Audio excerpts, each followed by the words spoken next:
Went between the bird feeder and the bench on its way towards that direction. What Skip Smiska saw on his security camera Thursday evening in Waukesha immediately made him think of the Brookfield cougar recently caught on camera. That was a wonderful shot that proved beyond a shadow of a doubt that, yeah, it's lurking around here. Skip's video wasn't nearly as clear. There's that white spot right there. But his camera also caught something else. After that's when we heard the noise. The noise. Listen carefully.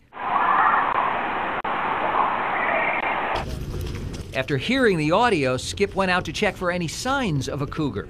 And this is what he found, these tracks in the melting ice and snow that lead off in this direction right to the spot where that animal was caught on the surveillance camera. He and his wife then searched for cougar sounds online